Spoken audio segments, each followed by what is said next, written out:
কি এইবিলাক ধপাতে ধপাত ক'ত দিছিলে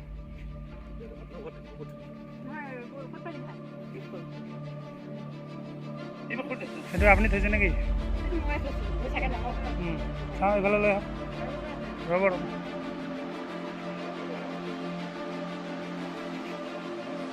লাহদৈগড় আৰক্ষীৰ বৃহৎ সাফল্য জব্দ প্ৰায় 20 কিলো ওজনৰ গাঞ্জা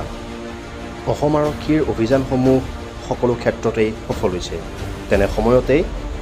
লাহদৈগড় আৰক্ষী চকীৰ ভাৰপ্ৰাপ্ত আৰক্ষী বিষয়া সঞ্জয় ৰয়ৰ নেতৃত্বত সুৰা আৰু অসামাজিক কাৰ্যকলাপৰ বিৰুদ্ধে অভিযান চলাই থকাৰ সময়তে আজি এক গোপন সূত্ৰৰ পম খেদি অভিযান চলাই যোৰহাটৰ ছটাই ভকত গাঁৱৰ সোণমাই গগৈ আৰু তেওঁৰ পুত্ৰ জগত গগৈ ঘৰৰ পৰা প্ৰায় 20 কিলো গাঞ্জা জব্দ কৰাৰ লগতে সোণমাই গগৈ আৰু জগত গগৈক কৰায়ত্ব কৰিবলৈ সক্ষম হয় আৰক্ষীয়ে জানিবলৈ দিয়া মতে আৰক্ষীয়ে নিজাববীয়াকৈ গোচৰ ৰুজু কৰি জেল হাজোলৈ প্ৰেৰণ কৰিব আৰক্ষীৰ এনে প্ৰশংসনীয় পদক্ষেপক বিভিন্ন দল সংগঠনৰ লগতে অসম জাতীয়তাবাদী যুৱ ছাত্ৰ পৰিষদেও শলাগ লৈছে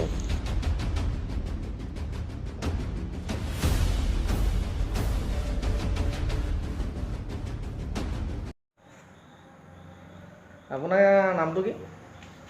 জগত গগৈ জগত গগৈ আপোনাক কেলৈ আনিলে থানালৈ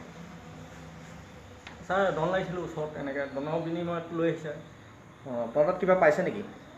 আমাৰ ঘৰত ছাৰ এনেই পাইছিলে এই কাটি থোৱা ঘৰৰ ভাঙকে পাইছিলে লৈ আহিলে সেয়াই লাহদৈগড় আৰক্ষী চকী ভাৰপ্ৰাপ্ত বিষয়া সঞ্জয় ৰয়ৰ নেতৃত্বত আজি কিছুদিনৰ পৰা লাহদৈগড় ইয়াৰ উপকণ্ঠ অঞ্চলসমূহত যি অবৈধ কাৰ্যকলাপ আছিল সেই কাৰ্যকলাপসমূহ ৰোধ কৰাৰ ক্ষেত্ৰত তেখেতে বৃহৎ পদক্ষেপ গ্ৰহণ কৰা দেখা গৈছে উল্লেখযোগ্য যে আজি ছটাই ভকত গাঁৱত গাঞ্জাসহ যিখিনি বস্তু জব্দ কৰিছে তেখেতক আমি অসম জাতীয়তা যুৱ ছাত্ৰ পৰিষদ কাকজান আঞ্চলিক সমিতিয়ে ধন্যবাদ জ্ঞাপন কৰিছোঁ উল্লেখযোগ্য যে তেখেতৰ সবল নেতৃত্বৰ বাবেই আজি লাহদৈগড় তথা ইয়াৰ উপকণ্ঠ অঞ্চলসমূহত মদেই হওক বা গাঞ্জাই হওক বা ভাঙেই হওক যিকোনো ক্ষেত্ৰত কিছু পৰিমাণে এই দুৰ্নীতিবিলাক নিৰ্মূল হোৱা দেখিবলৈ পাইছোঁ আৰু তেখেতক আমি আহ্বান জনাইছোঁ তেখেতৰ নেতৃত্বত যাতে তেখেতে অনাগত দিনত ইয়াতকৈও বৃহৎ পদক্ষেপ গ্ৰহণ কৰি অঞ্চলটোলৈ গৌৰৱ কঢ়িয়াই আনে তাৰ বাবে আমি